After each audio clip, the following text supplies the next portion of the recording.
The lights of Las Vegas burned brighter than ever that night. Inside the Mirage Hotel, every seat was filled. The air buzzed with the sound of excitement, the kind that only comes when people are about to witness something impossible. Cameras flashed. The orchestra swelled. Then from the darkness, a single spotlight cut through the haze. Roy Horn stepped into that light, like he had 1,000 times before. Dressed in white, every movement precise, every smile rehearsed, he carried himself with the calm of a man who believed the universe would always bend to his will. Behind him, the curtain shimmered. From its shadow, a white tiger prowled, muscles coiled, eyes unblinking, a living symbol of power and mystery.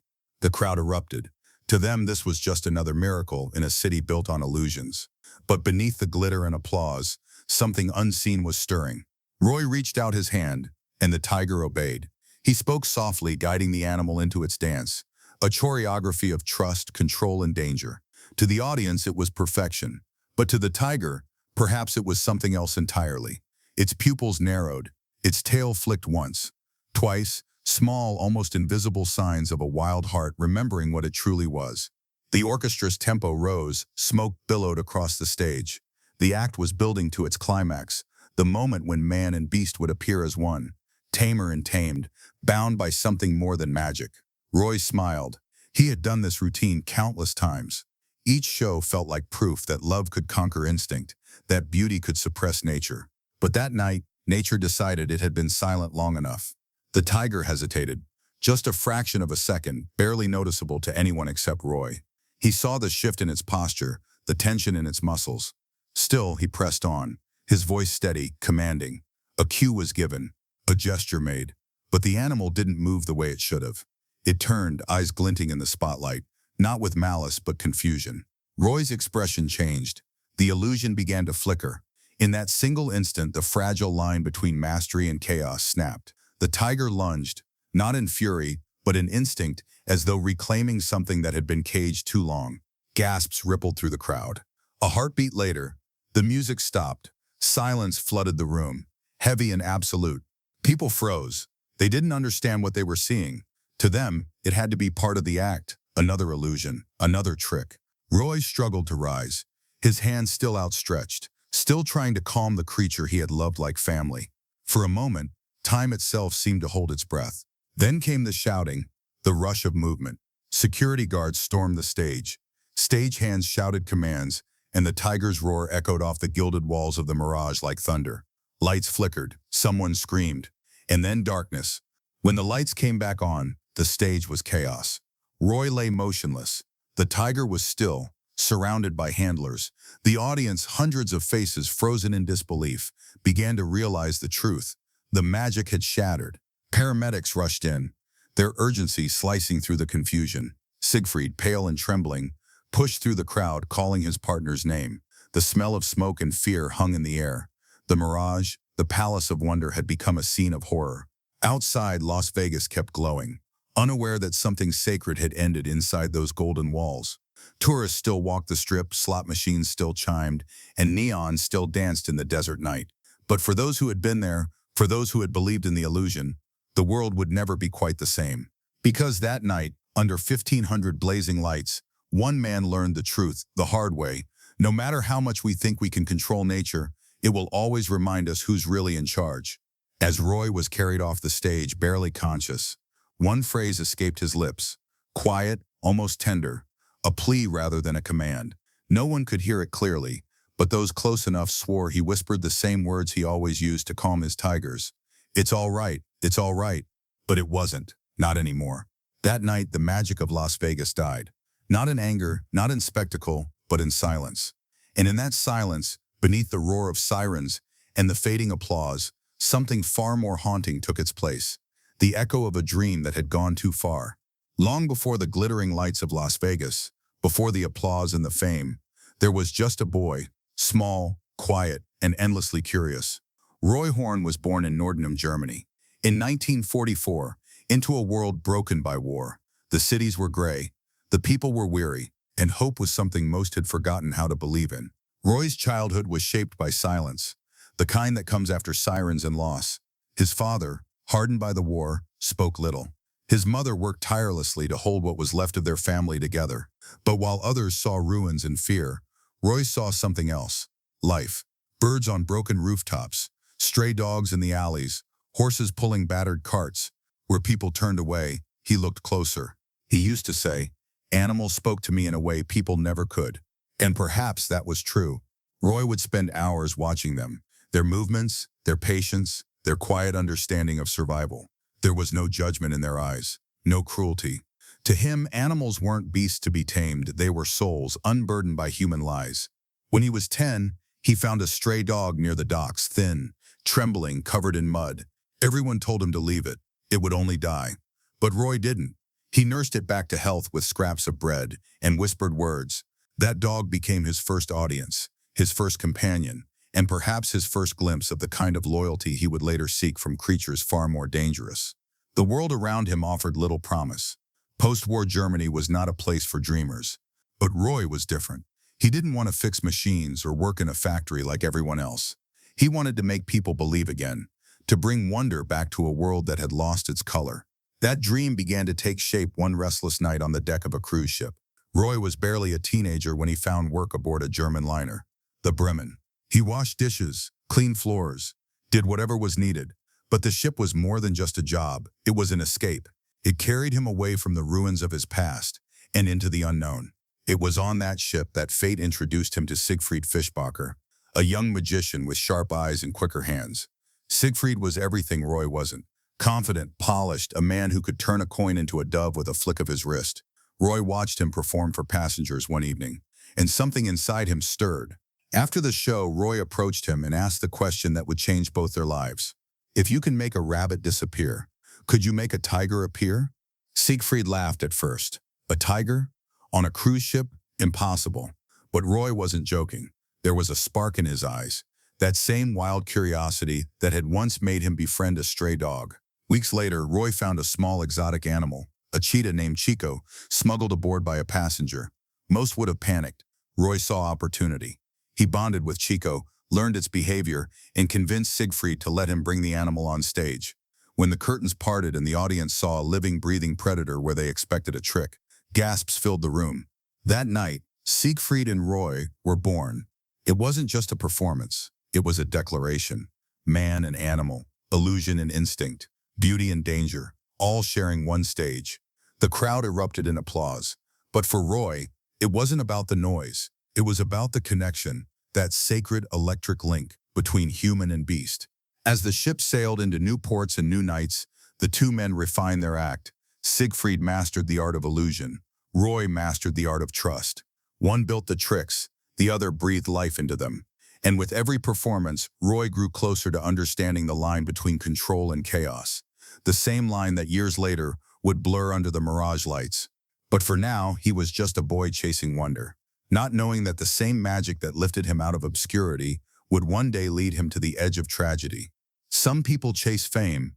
Roy chased connection, and in doing so, he found something far greater, a purpose so powerful it would define his life, and eventually take it apart. Because even then, long before the fame, the fortune, and the tiger's roar, the story of Roy Horn was already written in the language of instinct, the eternal conversation between dreamer and beast. The world had never seen anything quite like them. Two men who dared to turn magic into mythology. Siegfried with his polished charm and impossible illusions, and Roy with his haunting grace commanding the raw power of nature as if he had been born from it. What began as a small act on a cruise ship soon became something far greater. Word of their performance spread across Europe. The duo who performed not just with rabbits and doves, but with predators that could kill them in a heartbeat. Bookings followed. Crowds grew. They performed in nightclubs, cabarets, and theaters, each stage brighter than the last. For Siegfried, it was about perfection, crafting illusions that defied logic, creating beauty from deception. For Roy, it was about connection, proving that man and beast could exist in harmony. Together, they weren't just entertainers. They were visionaries rewriting the rules of magic. By the early 1970s, Las Vegas came calling. The city of endless nights, flashing lights, and impossible dreams wanted something new, something that could make even the jaded gamblers look up from their cards. Siegfried and Roy arrived like a storm. Their early shows at the Tropicana and the Stardust were unlike anything the city had seen. Lions, leopards, and white tigers shared the stage with dancers, pyrotechnics, and illusions so flawless that audiences swore they'd witnessed the impossible. It wasn't just magic, it was spectacle. The Mirage, a hotel that would later become synonymous with their name, saw in them more than performers, they saw empire builders. In 1990, Siegfried and Roy signed what was then one of the most lucrative deals in Las Vegas history. Their new show, Siegfried and Roy at the Mirage, would run 6 nights a week with tickets sold out months in advance. Every night, 1,500 people filled the theater, their faces bathed in golden light as the curtains rose. Roy would step into the glow, a white tiger at his side, dressed not in armor or protection but in sequins and silk. The crowd would hold its breath as man and beast moved together, one commanding, the other obeying, both bound by something deeper than words. It wasn't fear that held them, it was faith. The tigers, pure white, rare, almost mythic, became symbols of beauty and danger intertwined.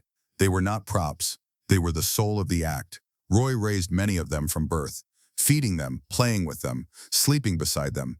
To him they were family. He named them, spoke to them, loved them as equals. And among them all, one stood apart, Mantacore, a magnificent white tiger with ice-blue eyes and a presence that silenced entire rooms. Mantacore wasn't just an animal to Roy. He was a reflection of himself, powerful, misunderstood, untamed. The bond between them went beyond trust. It was obsession. The show became a phenomenon. Night after night, they filled the Mirage with smoke, light, and sound so intense it felt like standing inside a dream. Tigers appeared and vanished in clouds of glitter. Elephants dissolved into thin air. Fire became snow. The illusion was total. Audiences wept. Celebrities lined the aisles. Critics called them the magicians who turned danger into art. But behind the velvet curtains and standing ovations, something else was growing. A quiet unease. Roy had begun to push the boundaries of control. He believed the animals didn't just perform, they understood that their connection transcended training, instinct, even fear. He spoke often of energy, of spiritual harmony, of destiny. Siegfried admired his faith, but he also worried. The show relied on precision. One mistake could turn magic into tragedy. As the years passed, the stakes rose higher. The illusions became grander, the risks greater. Each tiger was larger, stronger, more unpredictable. Roy refused to use restraints or barriers. He wanted purity, the illusion that there was no illusion at all. And for a long time, it worked. They built a dynasty, a show that ran for 13 years, earning hundreds of millions, making them the highest-paid entertainers in the world. They redefined Las Vegas, transforming it from a gambler's playground into a city of wonder. Their faces adorned billboards. Their names became legend. But beneath the glamour, there was a tension, a whisper. Roy couldn't quite ignore. Sometimes Mantacore would pause mid-performance, his massive head turning toward the crowd, eyes scanning, uncertain. Roy would smile, stroke his fur, and continue as if nothing had happened. Siegfried noticed it, so did the handlers. But Roy believed fear had no place in magic, and so the illusion grew. Dazzling, flawless, unstoppable. An empire built not just on skill, but on trust so fragile that a single breath out of rhythm could bring it all crashing down. Every night, as the lights dimmed and the applause thundered, Roy would look into Mantacore's eyes and whisper, "You and me, my boy, always." He meant it. He believed it. He didn't yet know that one night, that promise would be tested and broken under the same lights that had made them immortal. For years, the Mirage glowed like the beating heart of Las Vegas, alive with fire, light, and applause that seemed endless. Siegfried and Roy had become more than performers. They were living myths, sculpted from confidence and illusion. But like every great story born of magic, theirs carried a silent curse, one that waited patiently behind the curtain. It began with whispers. Handlers spoke of unease among the animals. Small things at first. A hesitation here, a growl there. Tigers who once responded perfectly now seemed distracted, restless. They said it was the lights, or the crowd, or the endless repetition. But Roy believed otherwise. He insisted the animals were fine, that they were simply reacting to his energy. Roy had always seen himself as their guardian, their bridge to humanity. To him, Mantacore wasn't just a tiger. He was an extension of his own soul. And that kind of bond, deep, emotional, spiritual, can blur the line between trust and blindness. Siegfried watched with quiet concern. He'd built his art on discipline, timing, and perfection, but Roy built his on emotion, on instinct, and lately that instinct had started to drift into something else. Roy began improvising during performances, stepping closer to the tigers, speaking softly to them mid-act, ignoring the cues the handlers had rehearsed. Sometimes he'd pause in the middle of the show, reach out and stroke Mantacore's fur as if reminding the world that love, not fear, ruled the stage. The crowd adored it, but behind the scenes his team held their breath. The Mirage's backstage became a place of quiet tension. Every night before curtain call, the handlers exchanged wary glances. Every night after, they exhaled in relief. Nothing had gone wrong yet. But animals, even the most loyal, live by a different truth. They don't perform for applause. They react to movement, tone, scent, and sometimes to something unseen. Mantacore, once calm and regal, began showing subtle signs of distress. He would pace his enclosure longer than usual. He'd flinch at sudden noises, lower his head when approached too quickly. Roy noticed, but he saw it not as danger, but as connection. He believed Mantacore was mirroring him, absorbing his energy. And Roy was tired. Decades of shows, constant pressure, the weight of perfection. It had begun to erode him. Yet he refused to slow down. The show must go on, he'd say with that same unshakable smile. One evening, during rehearsal, Mantacore missed his cue. A spotlight flickered. The tiger froze, eyes locked on something in the crowdless dark. Roy laughed it off, patted him gently, and whispered, "You're all right, my boy." But Siegfried didn't laugh. He saw something flicker in the animal's gaze. Not anger, not fear, but confusion. A wild instinct straining against years of conditioning. They say the audience never sees the cracks in the glass until it shatters. For the audience, every show remained a miracle. Tigers appearing out of thin air, leaping through fire, vanishing in golden dust. Roy's hands moved with confidence, his voice calm, his smile eternal. But behind that calm was fatigue, a man who'd spent a lifetime bending nature to his will, not realizing that nature bends for no one. By 2003, Siegfried and Roy had performed together for nearly 4 decades. The Mirage show had run over 5,000 times. They had survived illnesses, scandals, and the impossible grind of Las Vegas fame. They were untouchable, or so it seemed. Then came the small omen that no one noticed. A week before October 3rd, Roy told a colleague he felt off. He couldn't explain it. Just a heaviness in the air, a strange tension he couldn't shake. He brushed it away, saying maybe Mantacore feels it too. That night, during rehearsal, Mantacore once again refused a cue. Roy didn't raise his voice. He never did. Instead, he leaned in close, pressed his forehead against the tiger's, and whispered, "We are one, you and I." It was devotion and denial wrapped into a single gesture. Siegfried, ever the realist, wanted to tighten safety measures. Roy refused. "Fear," he said, "breaks the illusion. If I show fear, he will too." The handlers argued, but Roy's word was law. After all, he had performed with these animals for decades. He believed his love was armor enough. But even love has limits. As the final week of performances began, the Mirage was packed every night. The audience never saw the exhaustion in Roy's eyes, the tremor in his hand, the way Mantacore's breathing quickened before stepping onto the stage. They saw only perfection, an empire of light. And empires, no matter how golden, always cast a shadow.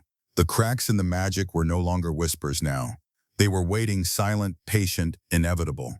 And soon, under the glare of 1,500 lights, the illusion that had conquered Las Vegas would face its reckoning.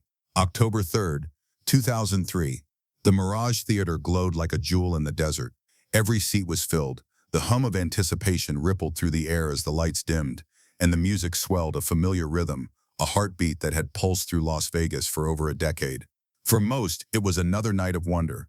For Roy Horn, it was another chance to remind the world that magic still existed, that man and beast could share the same breath, the same trust, the same stage.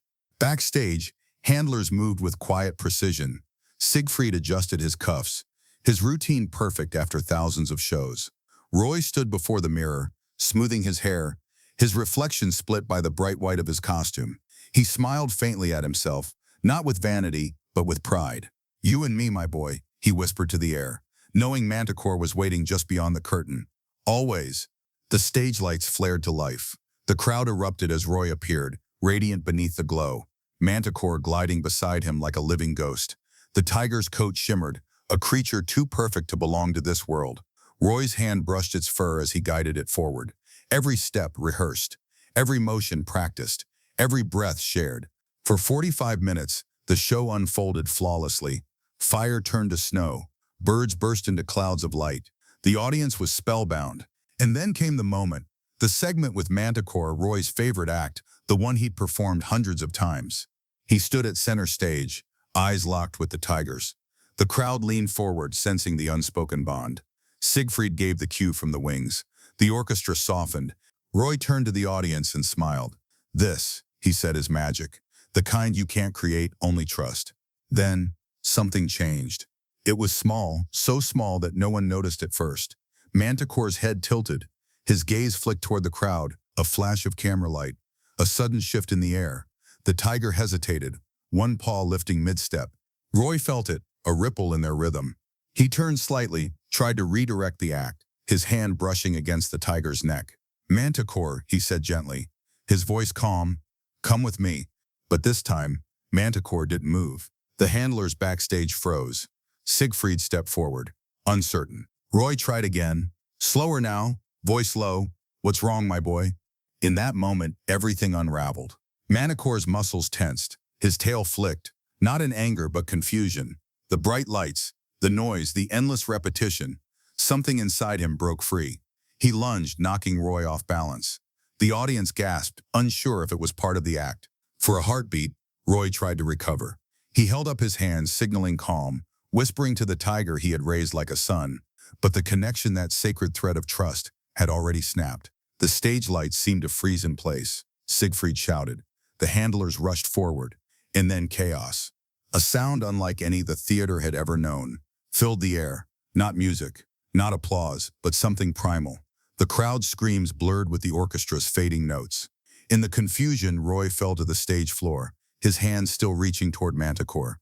And then, silence. It wasn't the silence of peace. It was the silence of disbelief. Thousands of people sat frozen, unsure if what they were seeing was real. The illusion had shattered, and no one could tell where the trick ended and the truth began. Siegfried ran onto the stage, his voice cut through the stillness. "Call an ambulance." Handlers subdued Mantacore, guiding him away with calm, desperate precision. The tiger's eyes were wild but not angry, bewildered, as if realizing something terrible had happened. Roy, bleeding but conscious, looked toward Siegfried. His voice was faint, a whisper that would echo forever. "Don't shoot the cat." In those 4 words, everything Roy Horn ever believed came alive. Even in pain, even in betrayal, his first thought was for the creature he loved most. The curtain came down. The Mirage fell silent. The crowd was ushered out, stunned, crying, murmuring in disbelief. For decades, Las Vegas had seen illusions vanish, but never like this, never with a life on the line.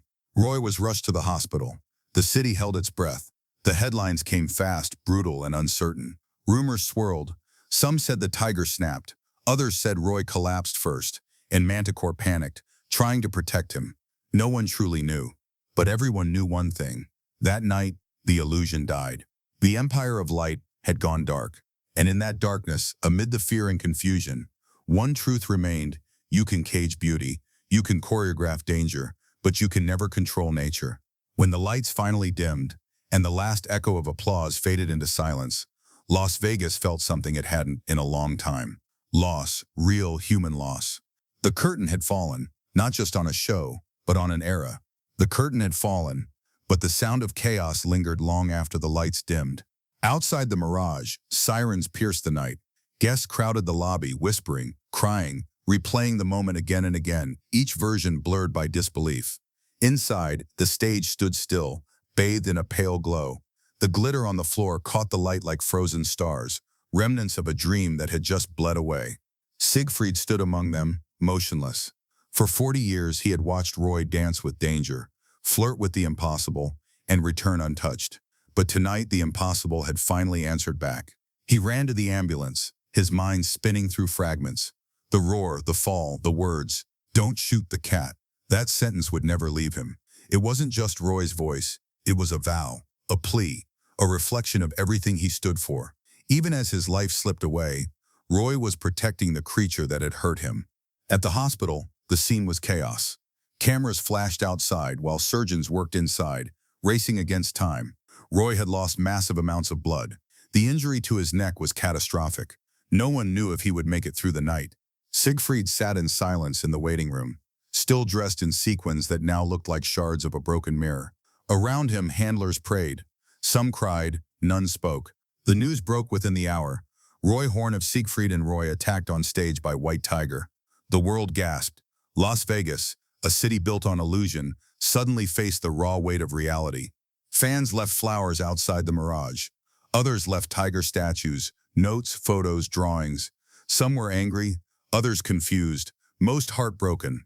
The Mirage, once the brightest light on the Strip, dimmed its sign for the first time in years. Inside the hotel, hundreds of employees stood in shock. The stagehands, dancers, trainers, all suddenly jobless, all grieving. For 13 years, this show had been their world. And now, in a single instant, it was gone. Days turned into weeks. Roy clung to life, defying odds the way he always had. Surgery after surgery, his body fought back, but the damage was immense. He could no longer walk. His voice came out faint, broken. But when he opened his eyes, Siegfried was there. His partner, his brother, his mirror. Reporters speculated endlessly.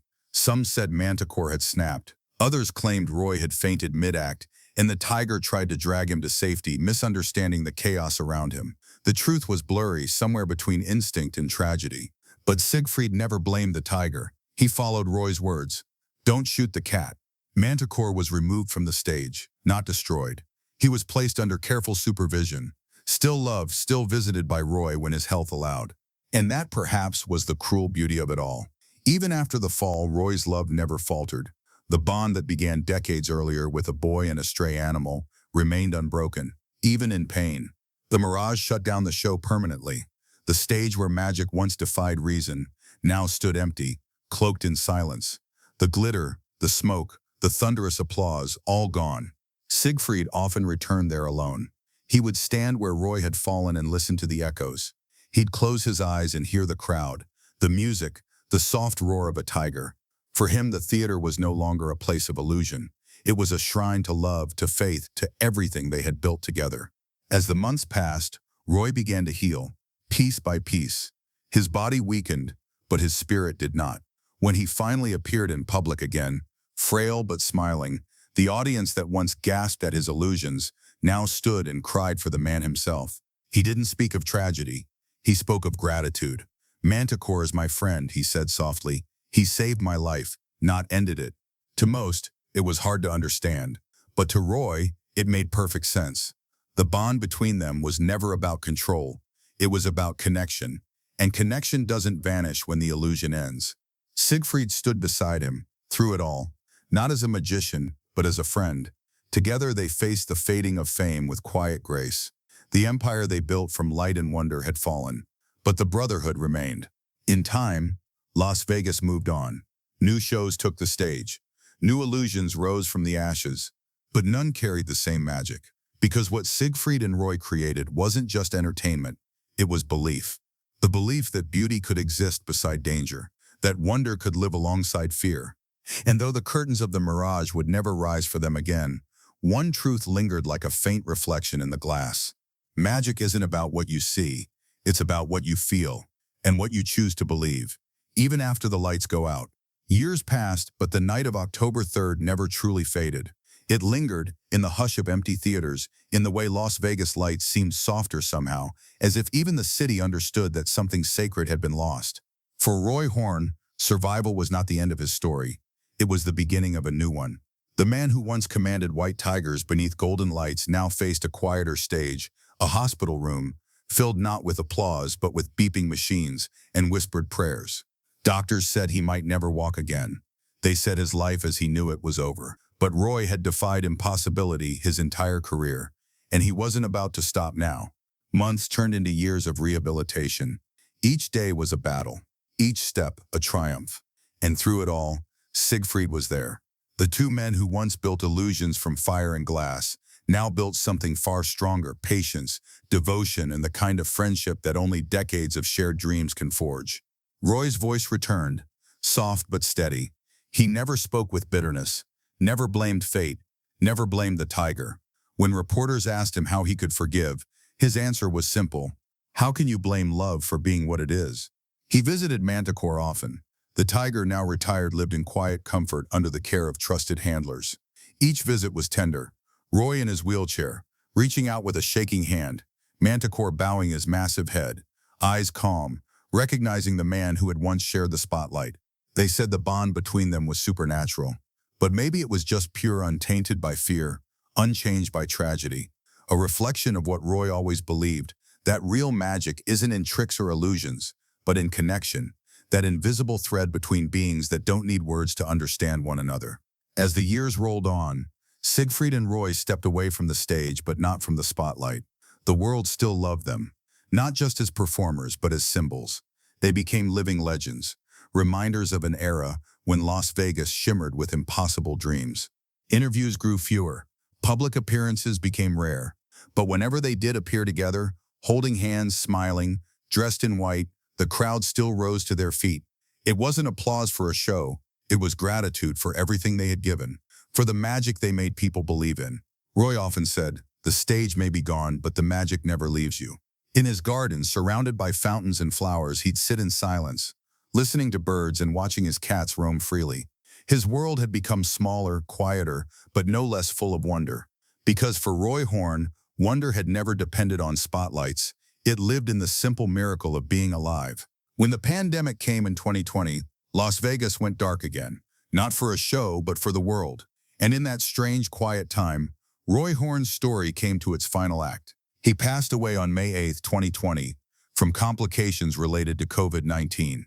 He was 75. Siegfried, heartbroken but composed, released a single statement: "Today the world has lost one of the greats of magic, but I have lost my best friend."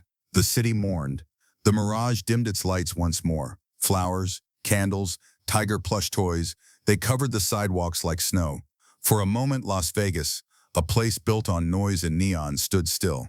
In the months that followed, Siegfried often returned to their private sanctuary. He would sit beside Roy's favorite fountain, watching the water shimmer in the afternoon sun. Sometimes he'd talk to him out loud, telling him about the tigers, about the world, about the people who still remembered. Siegfried passed away less than a year later, joining his partner in eternity. And in a way, it felt right. The illusion was complete again.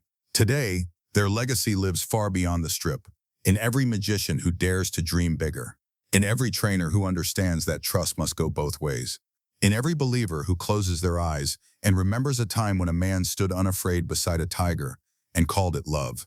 Roy Horn was not perfect. He was human, stubborn, passionate, fearless to a fault, but he was also something rare, a dreamer who refused to believe that nature and man had to be enemies.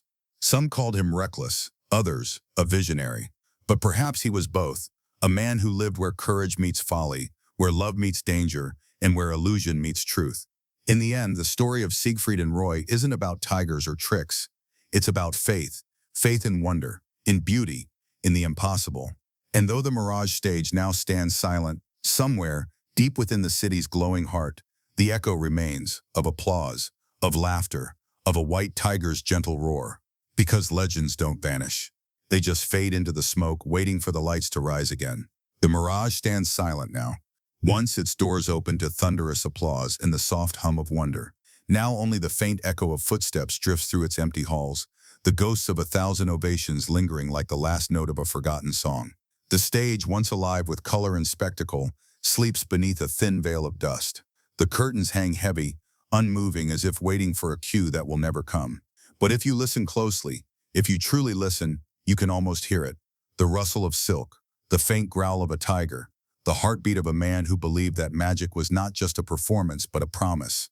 Roy Horn's spirit still lingers here, not in tragedy, but in triumph. His story was never about control. It was about connection. He didn't seek to tame the wild. He sought to understand it, to prove that love could cross the boundaries of instinct and fear, that the most powerful illusion of all wasn't about deceiving the eye, it was about touching the soul. And in that, he succeeded. Decades have passed since the spotlight last shone on Siegfried and Roy, yet their legacy endures. Not just in Las Vegas, but in the imagination of everyone who ever dared to believe that magic was real. Their names are carved into the history of a city built on dreams. but their reach extends far beyond neon lights and velvet stages. Because true magic doesn't vanish when the curtain falls. It lingers in memory, whispering through time, reshaping the hearts of those who remember. There was a time when Las Vegas was a city of illusions, where every show promised wonder and every performer chased perfection. But none shone brighter than the German duo who turned spectacle into symphony, who blurred the line between human and beast, master and companion, illusion and truth. They called their show Beyond Belief.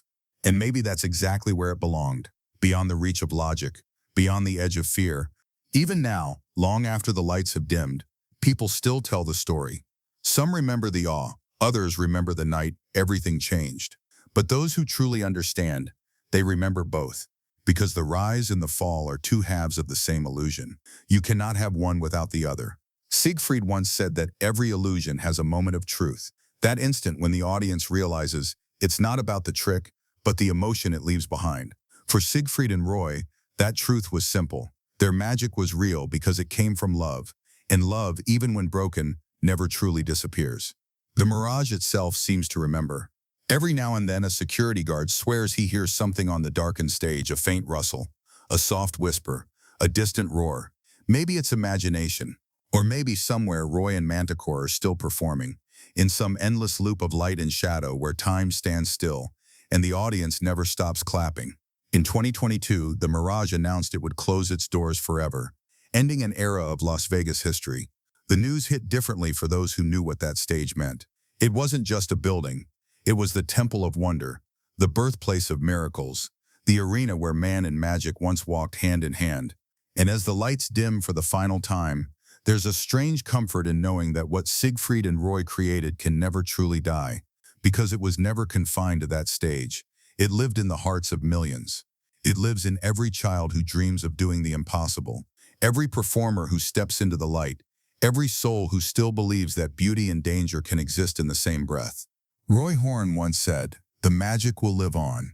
Simple words, but perhaps the truest he ever spoke. He was right, because even now, if you drive down the Las Vegas Strip at night, past the blinding signs, the endless shimmer of human ambition, you might catch a glimpse of something in the corner of your eye, a flash of white fur, a shadow moving against the glow, a reminder that magic never dies, it simply changes its form. And maybe, just maybe, that's the final illusion. Not to make something disappear, but to make it live forever in the hearts of those who witnessed it. The curtain has fallen. The applause has faded. But the legend of Siegfried and Roy, the boy who dreamed of tigers and the friend who helped him make them real, remains eternal. Because legends do not vanish. They dissolve into light. They linger in silence. They wait for the next dreamer to believe again. And somewhere beyond the reach of this world, beneath a sky of endless starlight, a white tiger walks beside a man in sequins. They take their places on an invisible stage. The lights rise, the audience holds its breath, and once more, the magic begins.